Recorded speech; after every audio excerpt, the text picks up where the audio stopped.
सांगली लोकसभेचा तिढा कायम. विशाल पाटील यांनी भरला उमेदवारी अर्ज. तर अडचणी होत असेल तर माघार घेण्याची चंद्रहार पाटलांची उद्विग्न प्रतिक्रिया.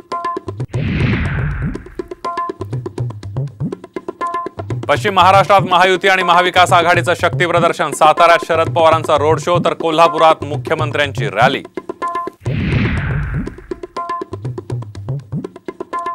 तुमच्या मुलामुळे भारत वर्ल्ड कप हारला. अमित शहांच्या पुत्रप्रेमाच्या टीकेला उद्धव ठाकरेंचा जोरदार प्रत्युत्तर.